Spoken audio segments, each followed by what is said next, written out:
Chers amis, chères téléspectatrices, chers téléspectateurs, bien le bonsoir. Toute l'équipe d'Expression Livre vous souhaite une excellente soirée. Aimez-vous la poésie? Eh bien, je suis sûr que oui, que la réponse est oui. Eh bien, ce soir, vous allez être gâtés, puisque nous recevons, je n'aime pas trop ce mot de poétesse, c'est une femme de lettres, elle est poète, elle écrit beaucoup et surtout de la poésie, mais pas seulement, elle est également journaliste, c'est ce qu'on appelle une femme de lettres, elle écrit peut-être également, nous verrons, si elle écrit peut-être des romans, peut-être des nouvelles, peut-être des chroniques. Mais ce soir, nous allons surtout axer l'émission sur deux de ses ouvrages. Le premier s'intitule « À la lisière du temps », il est paru aux éditions ANEP. Le second, « Confession », et c'est paru à Dar El Moualef. Son nom, Nina Lis Afan. Bonsoir. Bonsoir. Merci d'être avec nous. Merci, ravi de me retrouver ce soir avec vous aussi. Oh ben vous n'allez peut-être pas être ravis d'ici la fin de l'émission à les avoir. Alors, nous allons passer, si vous le voulez bien, tout de suite à la quintessence de vos deux ouvrages. Je prends le premier parce que c'est le premier qui, au niveau de la date, est sorti en 2014. Oui. Et le second en 2017. 2017. Bien. Alors le premier donc édition ANEP, le second Dar El Moualef. Mais je sais que vous avez écrit d'autres. Oui, j'ai déjà édité au Canada, c'est ça? Oui, au Canada, deux au Canada, un autre ici, en Algérie, en pourparler avec l'amour. C'est mon premier recueil de poésie, édité en 2011. En 2011? Oui, et préfacé par notre ministre, M. Azdine Meroubi. Ah! Oui. Qui est lui-même poète. Oui, qui est lui-même grand poète. Oui. Écrivain et poète. Oui, que je salue. Oui. Eh bien, nous saluons Monsieur le ministre de la Culture, Azdine Meroubi, qui est toujours à la pointe du combat pour la défense de la littérature et surtout de la poésie. Tout à fait. Donc, toutes langues confondues d'ailleurs. Oui. Et c'est ça qui est merveilleux. Et ce deuxième, À la lisière du temps, il est préfacé par... Ah ben je sais, il est préfacé par Rachid Boujdra. Par monsieur Rachid Boujdra, notre écrivain. Comment vous avez fait pour lui mettre la main au collet? Eh ben, c'est juste par email, je lui ai envoyé mon livre. Mais c'est formidable. Oui, c'était très simple. Très bien, très bien. Alors, je ne l'ai même pas rencontré d'ailleurs. Vous ne l'avez jamais rencontré? Non, je l'ai déjà rencontré une fois au Salon du Livre. Ah, mais comme ça signer. Oui. Vous lui avez donné votre manuscrit? Oui, il m'a donné son email. Et par la suite, je lui ai envoyé, il a aimé, il a beaucoup aimé. Ah bah oui, c'est très, en plus de ça, très élogieux ce qu'il vous écrit en préface. Je lui ai envoyé aussi des lectures audio. Ces poèmes se lisent lentement, se sirotent, on y découvre délicatesse et douceur. Grâce à eux, la vie devient vraie. Dites, comme conclusion d'une préface, c'est pas mal. Oui.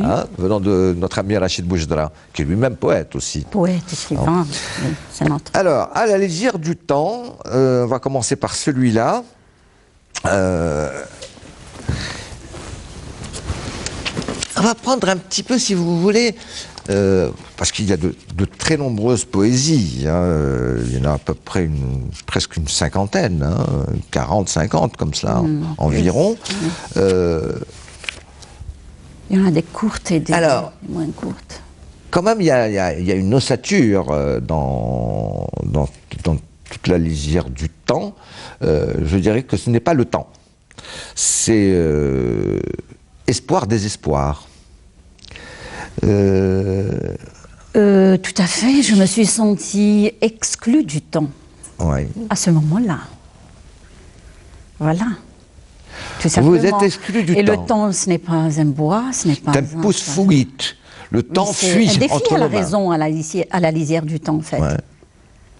Vous êtes juste à la limite. Oui. Alors, ce qui ça n'existe pas, la limite du temps. Ouais. On ne sait pas où est-ce que ça n'existe pas. Ça a commencé et si ça va se terminer. Ouais. Le temps, ce n'est pas un bois, ce n'est pas un... Mais je me suis sentie exclue du temps à l'époque. Mais c'est quand même une spirale abyssale, vos poésies, parce que vous déclarez un amour fou pour une personne, Pour une personne. Bon, ça peut être... cette personne ne peut pas être quelqu'un... C'est d'une façon générale l'amour. Hein, oui. La passion amoureuse hein, qui vous amène jusqu'au au degré même, puisque vous l'avouez même dans une de vos poésies, jusqu'au dévouement total. Je suis prête à souffrir pour que toi tu vives. C'est presque la chanson de comment il s'appelle. Vous croyez c'est sûr, je me suis sentie exclue du temps. Il y a plein d'amour. Il y a même l'amour à mon pays dans ce que j'ai écrit. Parce que j'en parle aussi de la décennie. Est-ce que c'était...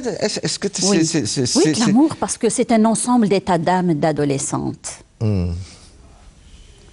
C'est vraiment l'amour patriotique qui est dans... Il y a tout. À travers l'amour, on peut transmettre plein de messages. Il y a une seule fois dans tout l'ouvrage où le mot patrie existe. Et peut-être c'est dans mon imaginaire que ça se passe. C'est possible que je ne parle pas de moi. Ah, c'est possible que vous ne parliez pas de vous? Oui, peut-être de l'idole imaginaire que je me fais à travers... Alors là, je vous arrête tout de suite, Nadia Safan. C'est impossible. C'est impossible. Quand on se sent exclu du temps. Autant que nous verrons dans Confession qu'effectivement, vous pourriez me dire cela, autant à la lisière du temps, cet ouvrage est excessivement personnel pour moi. Personnel? Ah oui. C'est impossible d'écrire. D'abord, il y a beaucoup de je. Donc, c'est vraiment personnel. Alors qu'on verra que dans Confession. Je l'ai dit, c'est un défi à la raison. C'est beaucoup plus distant. Le jeu. Oui. Il y a une plus grande distance. Hein. Je veux dire, il y a plus une réflexion sur le monde. Alors que là, on voit bien que vous parlez. Je ne dis pas de vous, hein, mais ce sont des réflexions où on sent que c'est vous qui souffrez, c'est vous qui... c'est en tout cas la poète hein, qui dit, voilà, je suis dans un tourbillon où je ne sais trop si, effectivement, il faut que j'aille jusqu'au bout de ma passion, hein, et ma passion me coûte cher. Puisque je me suis totalement investi, peut-être dans une sorte d'égérie qui est la poésie. Peut-être c'est la poésie. Quand à un moment donné vous dites dans plusieurs de vos poésies, halte là, je serai le rempart contre les médisants, les jaloux. Vous le dites bien cela. Oui, parce que ça existe dans la société, tout à fait. Oui, mais... Tout ça, ça existe. Oui, mais vous parlez bien de quoi? De la poésie, À ma lisière du temps, je me suis permise de tout écrire. Voilà. Et je l'ai dit, c'est un défi à la raison. Il y a un fil conducteur. Il y a un fil conducteur. Un fil conducteur de... Ah bah écoutez, il y a détresse, il y a le rêve, le temps n'y fait rien à l'affaire, aide-moi, la mémoire tombe. Oui. Aide-moi, c'est-à-dire, presque vous dites, à toi à qui je m'adresse, aide-moi, fait que je ne sois plus dans cette passion amoureuse. Est-ce que tu peux m'aider parce que je n'arrive pas, moi, à me défaire de toi. Libérer. Maintenant que ça soit quelque chose qui est une personne chair et d'os ou une idée, ça c'est chacun, il ira où il trouvera ce qu'il voudra. Mais quand même, il y a une sorte de personnification de la personne à qui vous vous adressez, ou de l'objet à qui vous vous adressez, qui est constant dans toute cette poésie-là. Par exemple, dans l'errance de la pensée. Je parle de l'errance de la pensée. Mon errance, ma pensée qui est en errance. Mais je parle de quelque chose d'autre. Chaque poème, c'est une situation dans l'imaginaire. C'est une histoire, ça m'est arrivé d'écrire des images que je voyais dans... Par exemple, quand je fermais mes yeux, des images qui défilaient sous mes paupières. Voilà. Donc, ce n'est pas forcément une personne. L'amour, c'est grand, c'est vaste, et puis encore, je l'écris, et alors que je suis dans un état second, dans une ivresse spirituelle, un état second, là où je suis à la lisière du temps, qui est lui-même un titre qui est lui-même un défi à la raison. Voilà, donc c'est de l'imaginaire possible qui est un lien, une relativité avec le réel. Bien sûr, l'amour, c'est la vie. Mon premier recueil de poésie, c'était En pourparlers avec l'amour. Là où je m'adressais à l'amour, je parlais de l'amour d'une manière passionnante, mais à des circonstances bien particulières. C'est pendant la décennie que l'amour a disparu et j'essaye de m'accrocher. Voilà. Non, je vous suis, Oui. En tout cas, moi, je ne l'ai pas lu de cette façon, Oui. votre ouvrage poétique. Mais c'est ça. J'en suis très fière, parce que la poésie, en fait, tout un chacun trouvera une vérité dans laquelle il pourra se reconnaître. Tout un chacun, c'est une vérité à multiples facettes. Moi, j'en ai la mienne, ma propre vérité. Vous allez le lire à votre manière. Une autre personne va le lire à une autre, peut-être qui me connaît bien, une personne qui a vécu dans les mêmes circonstances dans lesquelles j'ai vécu, peut-être qu'il comprendra ma poésie autrement. Mais je vous tire chapeau, c'est une lecture que je respecte. Certes, Lisa Fan, mais oui. Écoutez, c'est quand même une sorte de longue lettre, si je puis me permettre, poétique, que vous adressez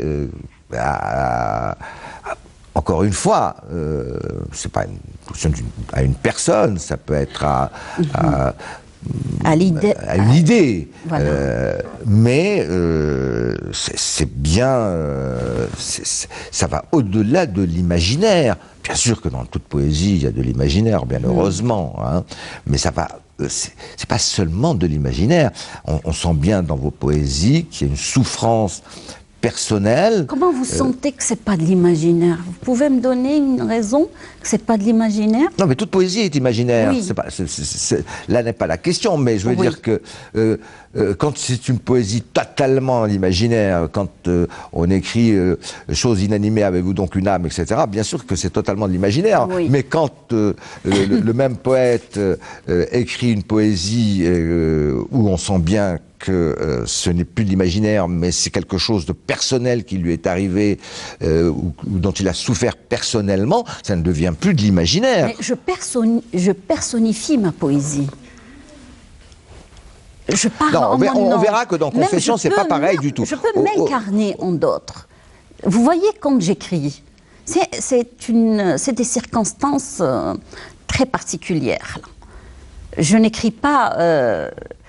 c'est une manière d'être ivre, dans un état second, une ivresse spirituelle, là où quelque chose m'oblige à écrire. Je n'écris pas sur demande, ou bien il y a quelque chose en moi. Non, mais ça c'est normal, ça. Voilà. Je veux dire que tout écrivain ou tout poète ou tout novelliste dans le monde va vous dire, bon, effectivement, c'est pas... à moins que ce soit évidemment un roman ou une poésie de commande. Enfin, la poésie de commande, je ne sais pas si ça existe. Hein, bon, à part que ce soit une sorte de panégyrique pour quelqu'un, pour genre d'éloge personnel pour un personnage qu'il soit roi, prince ou que sais-je. Bon, ça c'est complètement autre chose, c'est plus de la poésie pour moi, hein, c'est de l'éloge. Mais il je reprends même la phrase d'un des plus grands poètes au monde, c'est Pablo Neruda, qui vous dit j'avoue que j'ai vécu, c'est-à-dire d'abord je vis et ensuite j'écris. Donc la part de l'imaginaire, bien sûr qu'elle existe, mais là on voit bien qu'il y a une part de vécu personnel de vous. C'est pas l'indiscrétion, hein, c'est toutes les plus grandes poésies au monde, c'est une part de vécu, de souffrance, ou de plaisir, ou d'amour, ou de passion, ou de joie, qu'on retrouve dans la lecture poétique. Qu'on la lise de cette façon, qu'on la lise d'une autre façon, ça c'est autre chose, hein, ça c'est chaque lectrice ou chaque lecteur en fera, on le lira de la façon dont il veut. Mais essentiellement, quand je lis à la lisière du temps, bien sûr que pour moi, c'est une grande part, non point de l'imaginaire, mais d'un vécu qui soit personnel ou autre, hein, ou de ce que peut-être votre entourage, ou que sais-je. Vous savez, comme on dit, je peux aller dans un parc, et puis tout d'un coup, en face de moi, il y a un couple ou une personne seule, où je sens à travers, comme ça, son malheur ou son bonheur. C'est personnel. Hein, c'est plus de l'imaginaire, là. Quelque chose me secoue à travers cette personne-là. C'est une façon de s'incarner pour... peut-être il y a des sentiments au fond de nous qui sont là, qui s'éveillent, qui se réveillent, qui veulent parler, voilà, oui. Non, parce que vous n'êtes pas dans la description azuréenne. Vous n'êtes pas dans vos poésies ne sont pas dans les champs et dans les prés. On voit bien que c'est une âme torturée. Hein. Je ne dis pas que c'est vous, c'est pas un problème ça. Mais c'est peut-être ce que vous avez entendu, c'est votre vécu en tout cas. Hein. C'est une âme torturée qui parle, hein, qui s'exprime et qui dit voilà, comment appréhender parce que c'est quand même l'essentiel de votre poésie, hein, la passion amoureuse, qu'elle soit pour la patrie ou autre chose, hein, encore une fois. C'est l'amour, oui. Mais c'est l'amour, hein, c'est quand même cela. À un moment donné, ça devient même chevaleresque. Quand vous parlez il y a un château, hein, je viens comme le chevalier... mais attendez, écoutez... C'est ce que je voulais vous parler tout à l'heure. Là, c'est une vision que j'ai eue. J'ai écrit ce poème-là à 4 heures du matin. Je vous le jure que vous allez peut-être... C'est un rêve. J'ai vu tout ça dans mon rêve. Et je me suis levée avec comment dirais-je, avec mon cœur qui battait, avec un stylo, avec les yeux fermés. Et j'ai écrit tout ça. C'est magnifique, c'est vrai, c'est très vibrant. Mais je l'ai vécu dans un rêve, quand je dormais. Oui, mais enfin... Oui. Je l'ai écrit à 4 heures du matin. C'est pas moi qui vais vous apprendre que 99,9% de nos rêves font partie d'une sorte d'inconscient qui vient de la réalité. Je veux dire, bon, bien sûr qu'il y a une transformation, mais encore une fois, ce n'est pas ce que j'appellerais de la poésie totalement imaginative, c'est-à-dire qui sort je sais pas, c'est pas de la poésie d'Edgar Allan Poe qui écrit Le Corbeau. Je sais pas si vous voyez. C'est complètement ou une poésie surréaliste. Hein. Non. Là, on voit bien qu'il y a des choses, il y a des idées, il y a des situations qui vous ont interpellé de façon très importante, qui font partie de votre vie. Je ne dis pas que c'est vous, encore une fois.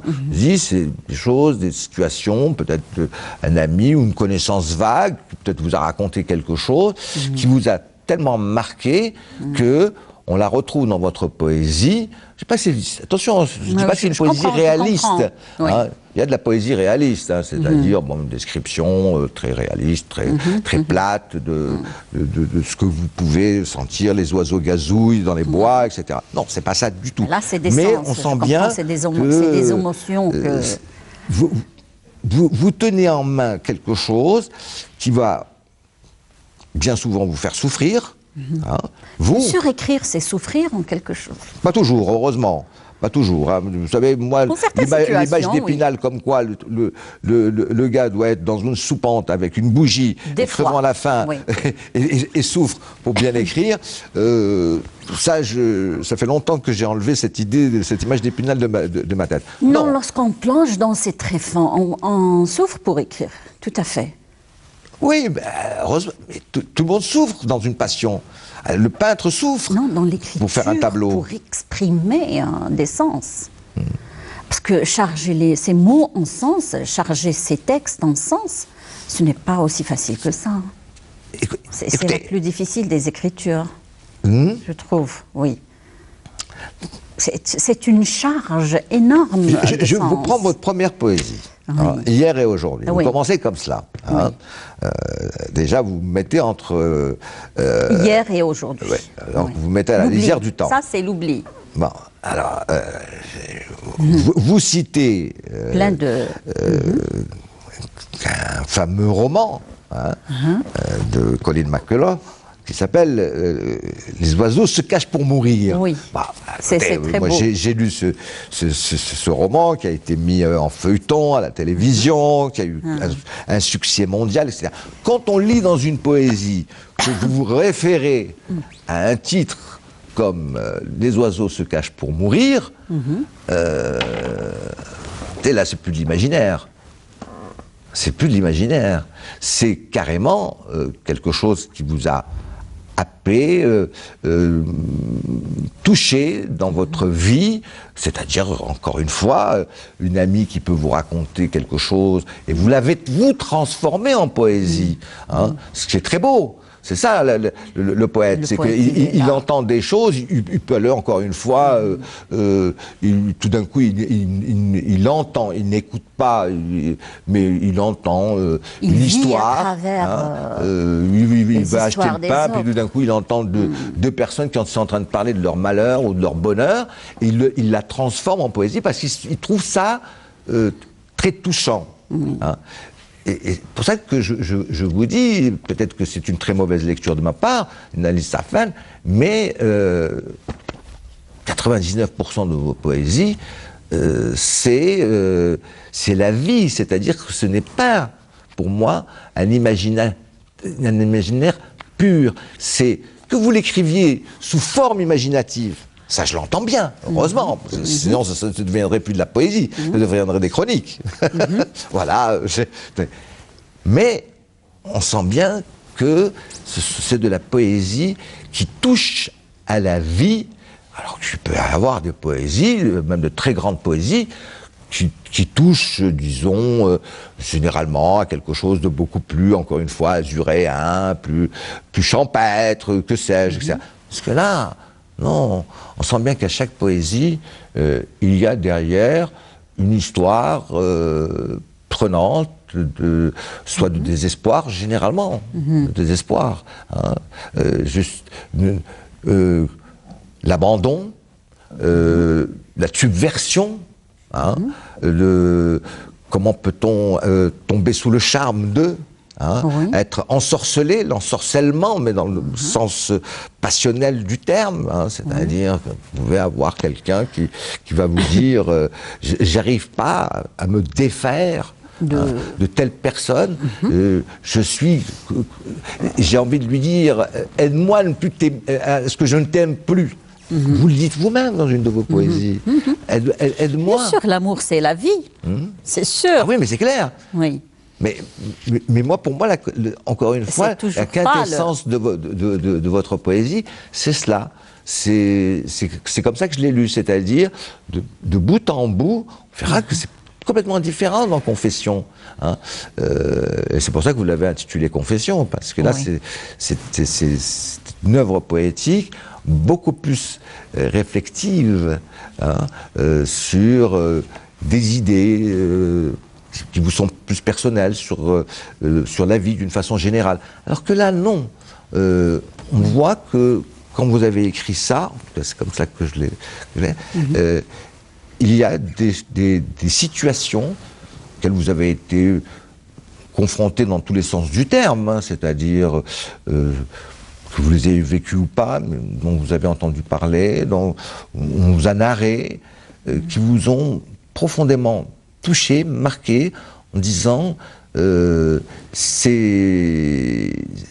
reprendrai presque la phrase d'Aragon, il n'y a pas d'amour heureux, presque. Hein.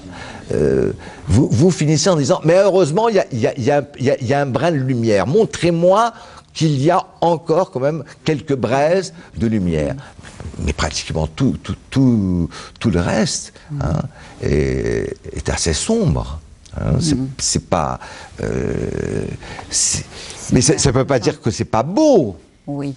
Mais c'est je veux dire, on passe de l'autre côté, on passe plus du côté du sombre, c'est-à-dire que pour moi je l'ai lu comme un ouvrage poétique qui était un cri sur est-ce que les gens donnent assez d'amour à l'autre d'une façon générale, hein? Est-ce que franchement... C'est mon questionnement. Pardon? Voilà, c'est mon questionnement. Est-ce qu'on peut donner autant d'amour qu'on donne? Voilà.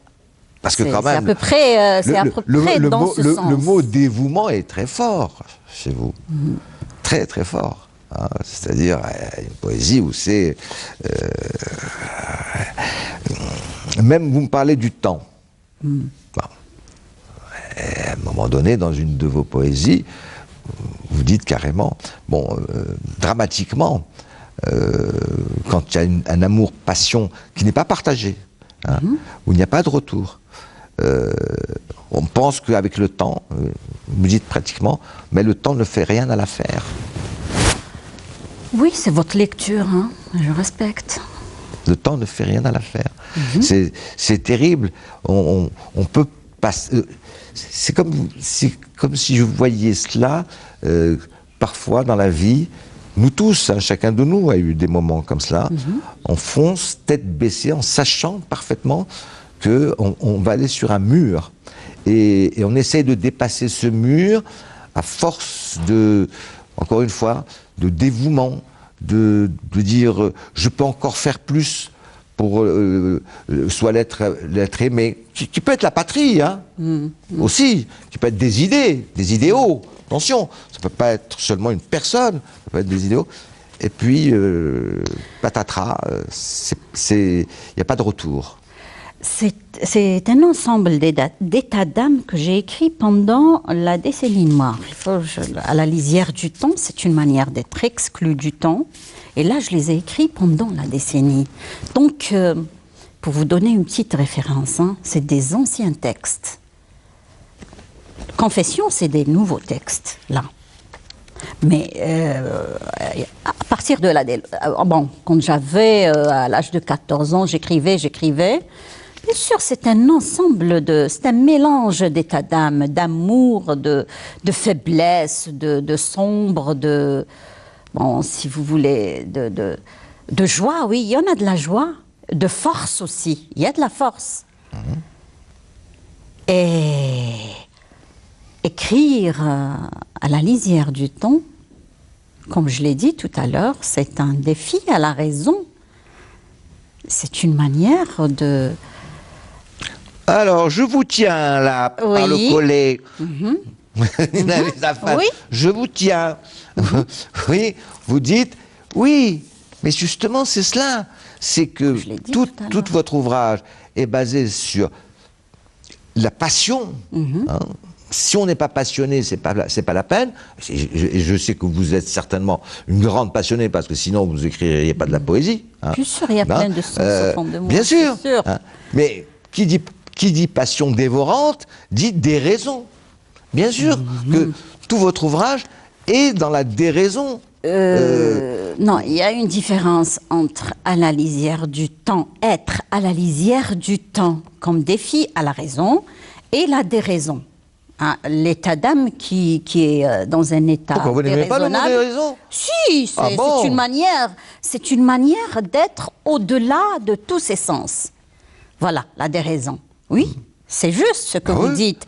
Mais c'est dans un état très second, c'est sûr qu'il y a une dualité avec le réel. Sûrement un poète, il écrit toujours, il y a toujours quelque chose une référence,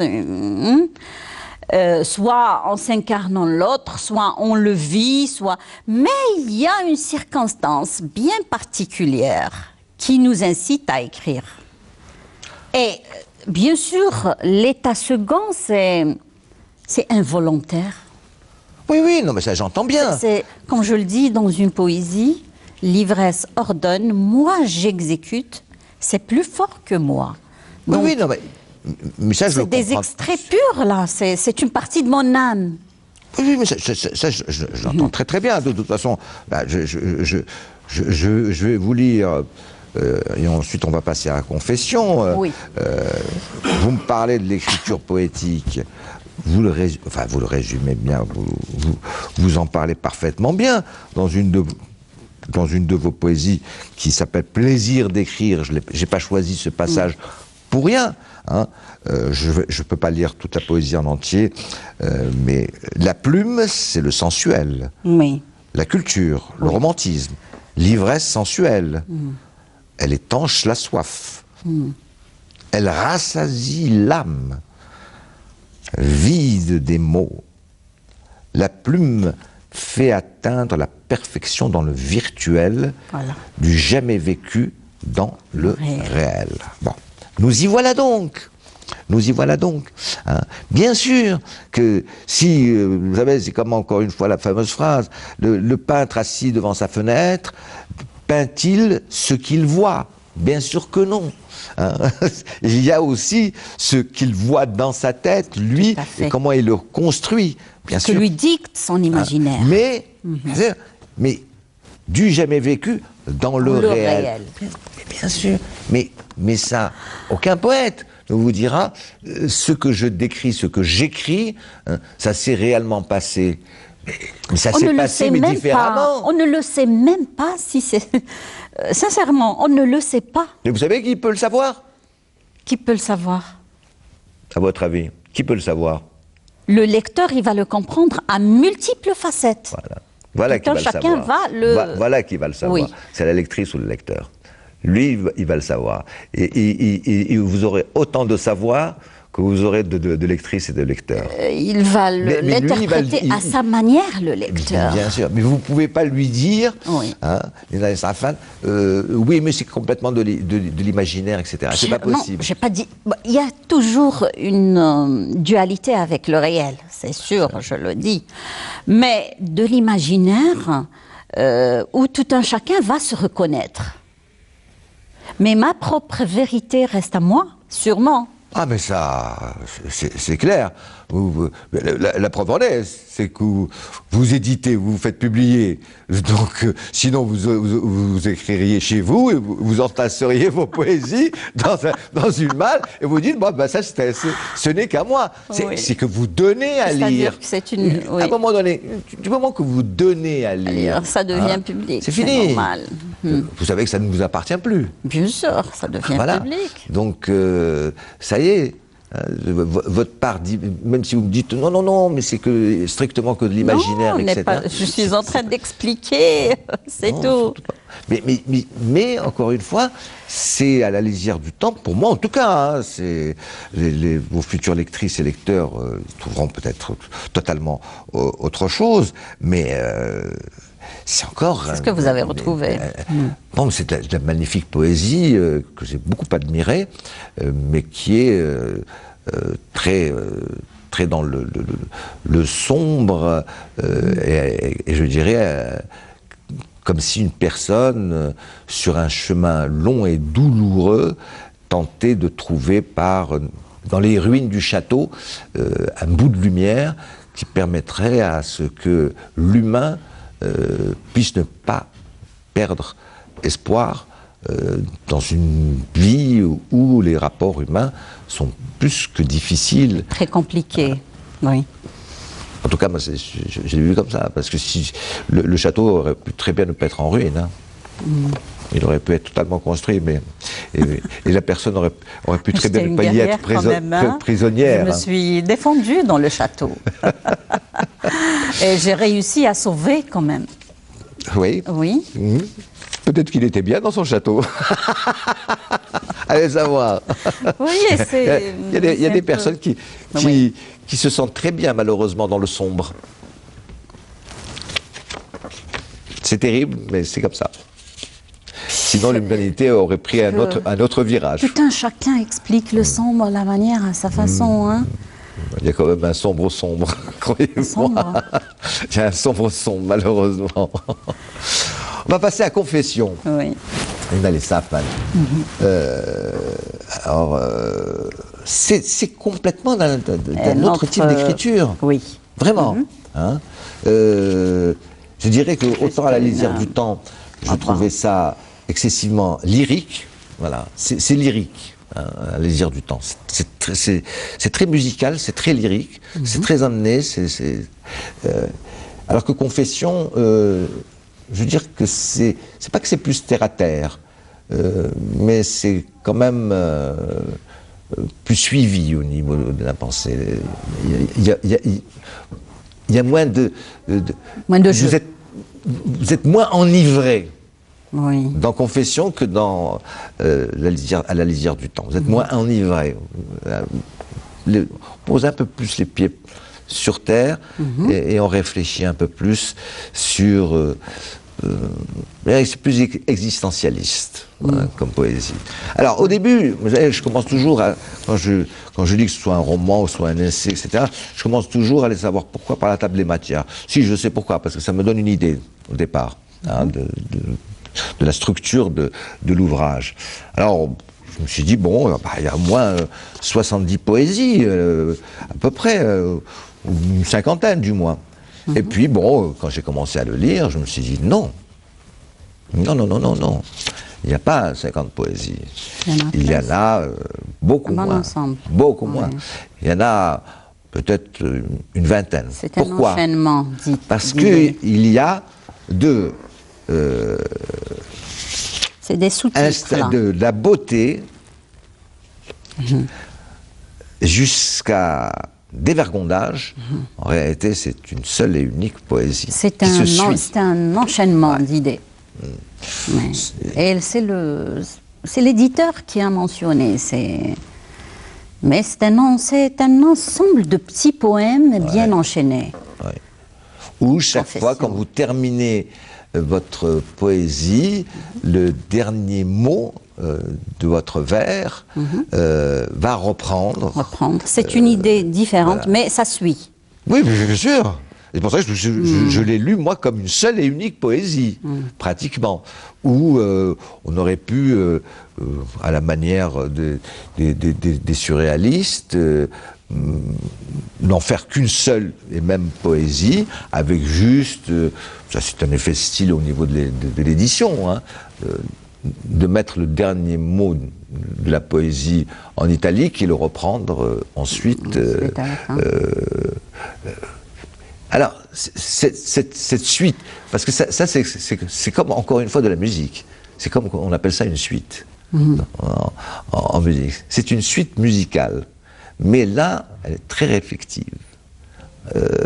Parce que vous touchez des sujets qui sont très métaphysiques, quand même. Peut-être que je suis plus connectée avec d'autres cosmos. Je suis plus dans le virtuel.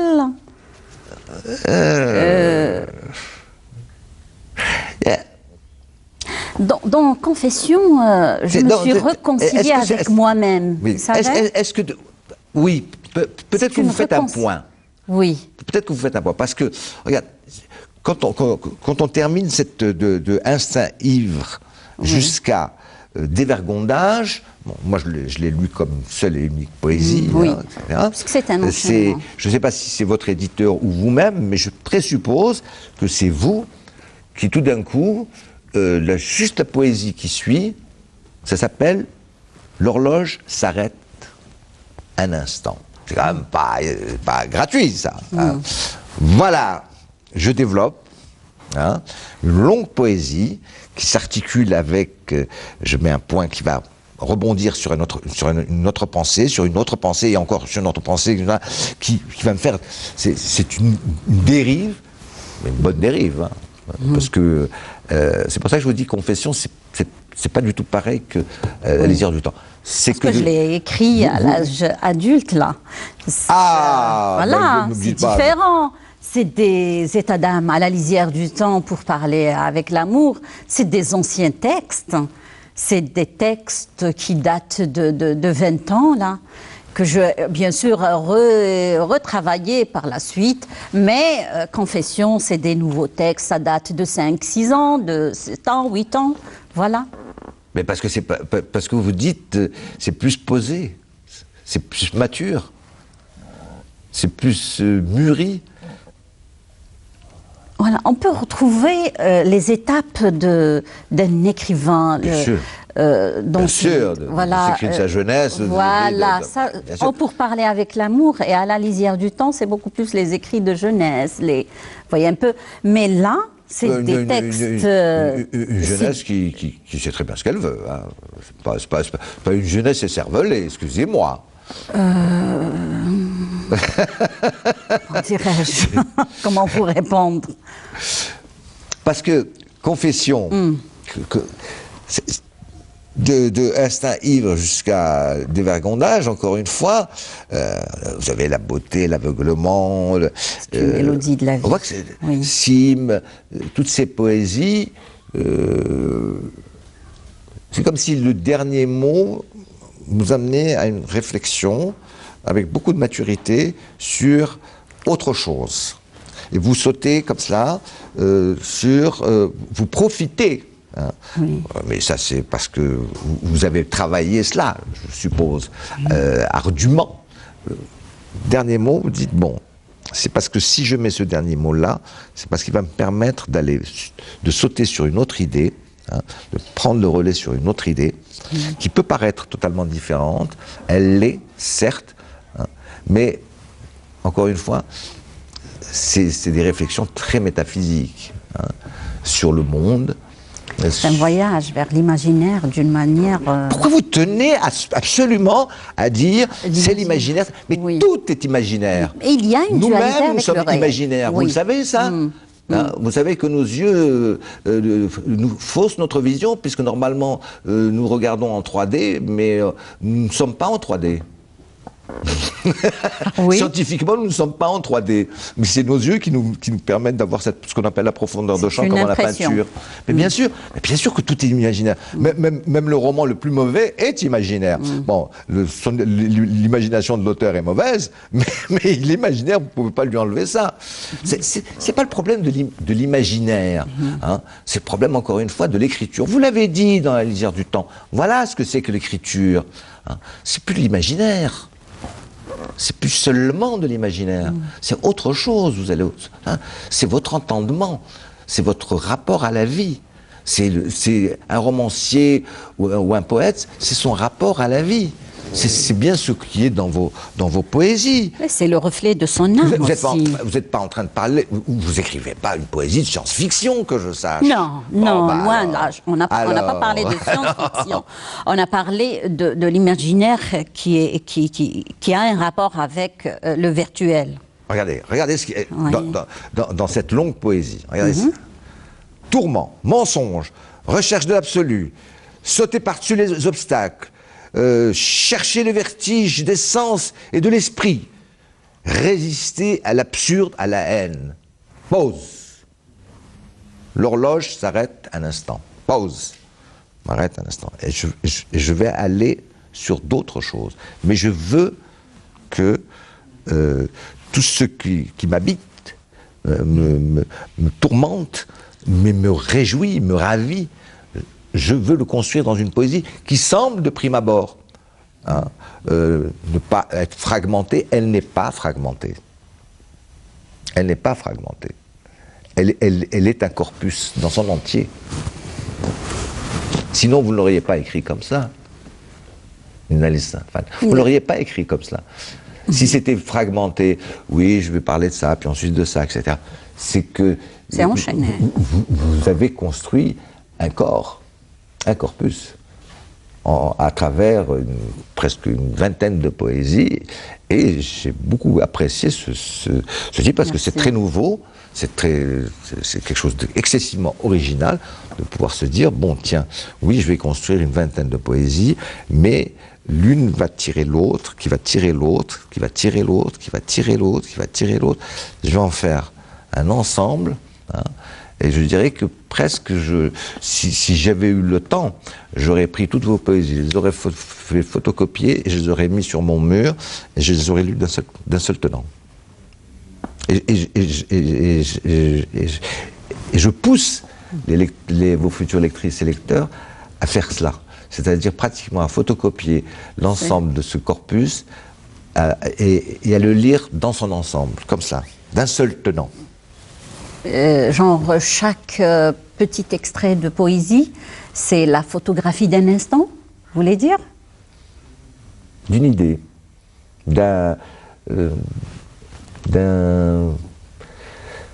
comment dirais-je, d'un passage à l'autre d'une réflexion. C'est-à-dire que toute réflexion se tient par la main. Tout état d'âme, en réalité, il n'est pas seul comme ça, esselé. Il se tient par rapport à l'autre. Et donc, c'est comme si cette vingtaine de poésies se prenaient l'une après l'autre. Allez, je te passe le relais. Allez, je te passe le relais. Allez, je te passe le relais.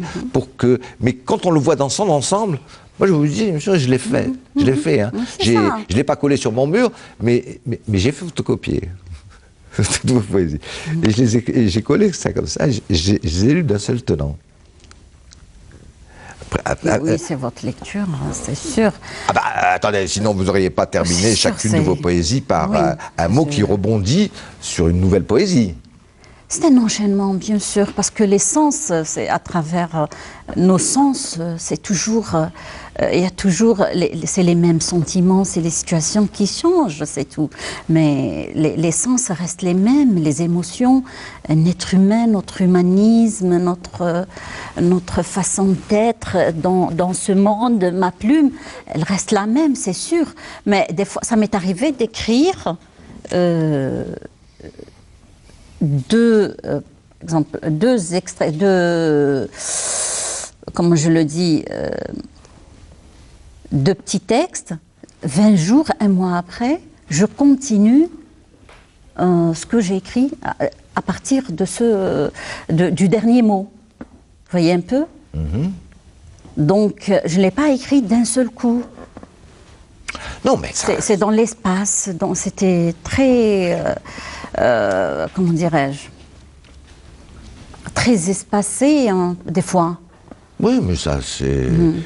Je veux dire, la pensée de chaque femme ou de chaque homme, quel qu'il soit, heureusement qu'il y a une sorte de continuité et de chaîne, sinon on tomberait tous dans la schizophrénie. Non, bien sûr, ça j'entends bien que vous puissiez aller de une errance, telle une danse bouleverse le temps, palpite l'océan, etc., et vous terminez par en tourbillon, et puis vous recommencez une autre poésie qui commence par tourbillon dans le puits d'ivresse, en folie désaltérée, de Berthe. Oui, d'accord, mais que vous me disiez aujourd'hui, j'ai écrit Errance, je ne sais pas, en juillet, et puis tourbillon au mois d'octobre, oui, je veux bien le croire. Ça c'est ce que je dirais le mystère de l'écrivain. J'y rentrerai jamais.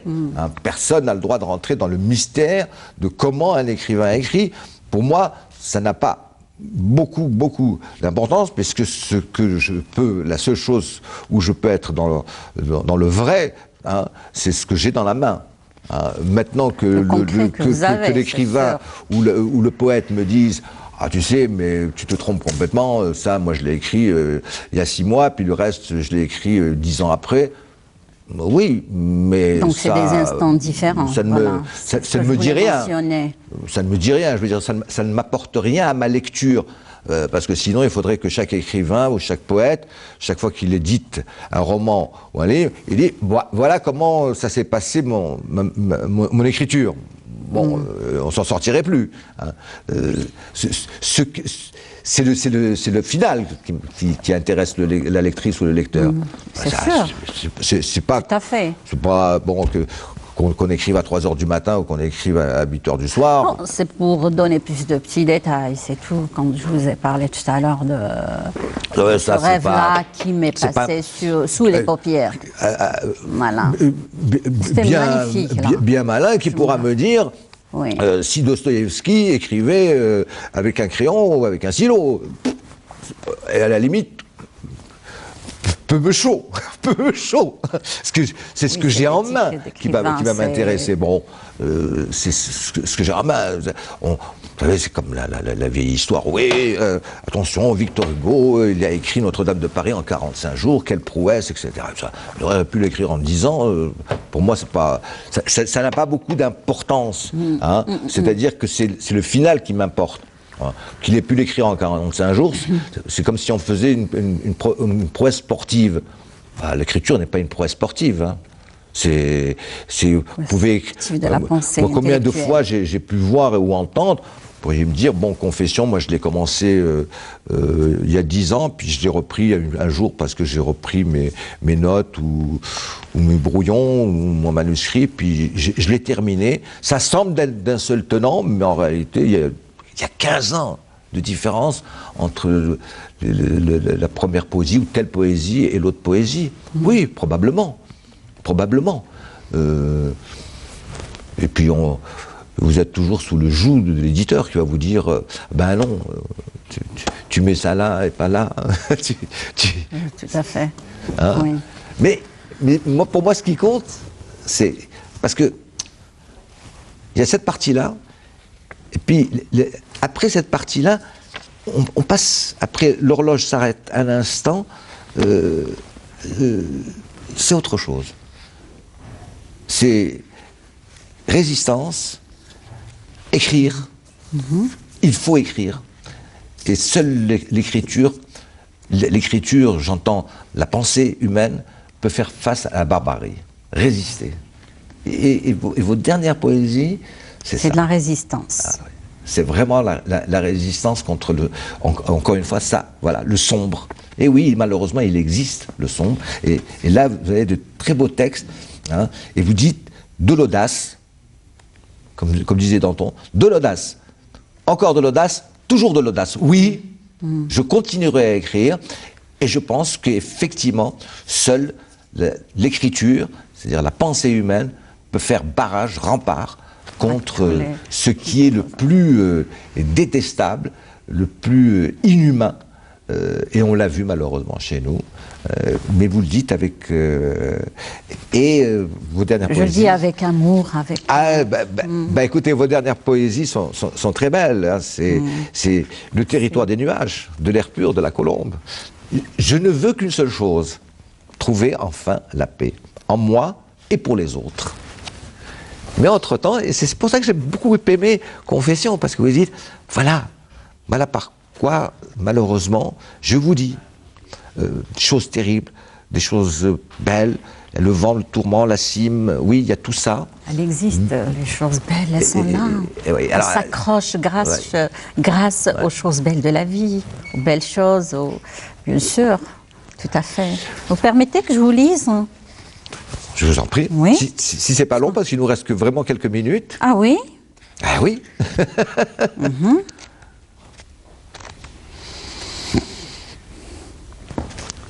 Suspect. D'où surgira l'imprévisible ? La beauté du silence s'impose. La fièvre des questions en forte dose. Des questions muettes. Des pensées et la raison dans l'oubliette. Entre non-sens et pique de déraison. des éclats du moment, se dérobe entre crépuscule, commencement, faire discrète oraison, un accès guidant sur les lieux où dynastie règne, les dômes de la magie contraignent. Un jour, moi aussi, un jour, mon voyage s'est égaré. J'ai marché solitaire dans les ténèbres. J'ai crié mon impuissance, rêvant d'une éclaircie. J'ai vieilli, oui, j'ai vieilli à comprendre le pourquoi de la paix désertée, amputant ma liberté. Je sens ton malheur infini. Moi-même, j'ai vécu la tragédie, sculptée dans ma mémoire pour la vie. Ô innocent, je te pleure. J'ai versé les larmes de mon corps, criant la tyrannie et le sort. Tiens, tiens ma voix. Moi, j'ai appris à crier, sans jamais à l'horreur se plier. Mon souffle a tant enduré, mon cœur meurtri de douleur. Pour ce drame, toute mon humanité, ma compassion. Toi, martyr innocent sur la terre, victime du barbare menaçant. Merci beaucoup, Nina Lissafan. C'est le mot de la fin. C'est le vers de la fin. Oui. Contre la barbarie. Oui. Confession. Nina Lissafan, c'est paru aux éditions Dar El Mouelef. Et je rappelle le titre du premier ouvrage poétique que nous avons évoqué en début d'émission, À la lisière du temps, c'est paru aux éditions Alep. Merci mille fois, Nina Lissafan.